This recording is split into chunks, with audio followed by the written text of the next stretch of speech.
By ಎಲೆಕ್ಷನ್ನಲ್ಲಿ ಸ್ಪರ್ಧಿಸಲು ನನಗೆ ಇಚ್ಛೆನೇ ಇರಲಿಲ್ಲ. ಕೊನೆಯ ಸಮಯದಲ್ಲಿ ನನ್ನ ಸ್ಪರ್ಧೆ ಅನಿವಾರ್ಯವಾಯಿತು. ಚನ್ನಪಟ್ಟಣದಲ್ಲಿ ಮೈತ್ರಿ ಅಭ್ಯರ್ಥಿ ನಿಖಿಲ್ ಕುಮಾರಸ್ವಾಮಿ ಹೇಳಿಕೆಯನ್ನು ಕೊಟ್ಟಿದ್ದಾರೆ. ಅಂದರೆ ನಾನು ಸ್ಪರ್ಧೆ ಮಾಡಬೇಕು ಅನ್ನುವಂಥ ಇಚ್ಛೆ, ಆಸೆ, ಕನಸು ಯಾವುದೂ ಕೂಡ ನನಗೆ ಇರಲಿಲ್ಲ. ಇದನ್ನೆಲ್ಲ ನಿರ್ಧಾರ ಆಗಿದ್ದು ಕೊನೆಯ ಟೈಮ್ನಲ್ಲಿದು ನನ್ನ ಸ್ಪರ್ಧೆ ಅನಿವಾರ್ಯ ಅಂತ ಆಯಿತು. ರಾಮನಗರದಲ್ಲಿ ನಿಖಿಲ್ ಕುಮಾರಸ್ವಾಮಿ ಈ ಹೇಳಿಕೆಯನ್ನು ಕೊಟ್ಟಿದ್ದಾರೆ. ಕಳೆದ 18 ದಿನಗಳ ಹಿಂದೆ ಅಭ್ಯರ್ಥಿ ಬಗ್ಗೆ ಪ್ರಶ್ನೆ ಉದ್ಭವ ಆಯಿತು, ಯಾರಾಗಬೇಕು ಅಭ್ಯರ್ಥಿ ಅಂತ. ಆಗ BSY ತಮ್ಮ ನಿವಾಸಕ್ಕೆ ಕರೆದು ಹೆಸರನ್ನು ಘೋಷಿಸಿದರು. ಕಳೆದ 2 ಬಾರಿ ರಾಜಕೀಯ ಕುತಂತ್ರದಿಂದ ನಾನು ಸೋಲು ಅನುಭವಿಸಿದೆ. ಈಗಲೂ ಚುನಾವಣೆಗೆ ನಿಲ್ಲುವ ಭಾವನೆ ಇರಲಿಲ್ಲ ಅಂತ ನಿಖಿಲ್ ಹೇಳಿದ್ದಾರೆ. ಕಳೆದ 18 ದಿನದಿಂದ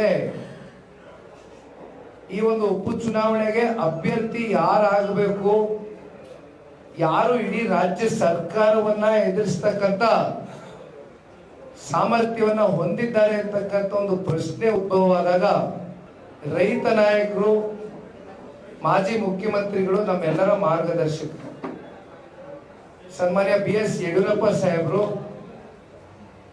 ಅವರ ನಿವಾಸಕ್ಕೆ ಕರೆದು ಈ ರೀತಿ ಬಹುತೇಕ ರಾಜ್ಯ ಮತ್ತೆ ರಾಷ್ಟ್ರ ಮಟ್ಟದ ನಾಯಕರು ಅನೇಕರು ಕೂತ್ಕೊಂಡು ಚರ್ಚೆ ಮಾಡಿದ್ರು.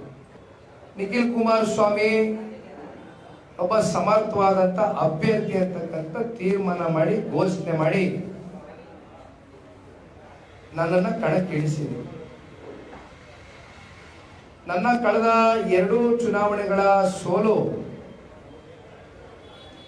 ಜನಾಭಿಪ್ರಾಯ, ಜನಗಳ ಪ್ರೀತಿ ನಿಖಿಲ್ ಕುಮಾರಸ್ವಾಮಿ ಮೇಲೆ ಇದ್ರೂ ಕೂಡ ರಾಜಕೀಯದ ಕೆಲವೊಂದಷ್ಟು ಕುತಂತ್ರಗಳಿಗೆ ನಾನು ಬಲಿಯಾದೆ. ಅನೇಕ ಸಂದರ್ಭದಲ್ಲಿ ಹೇಳಿದ್ದೀನಿ.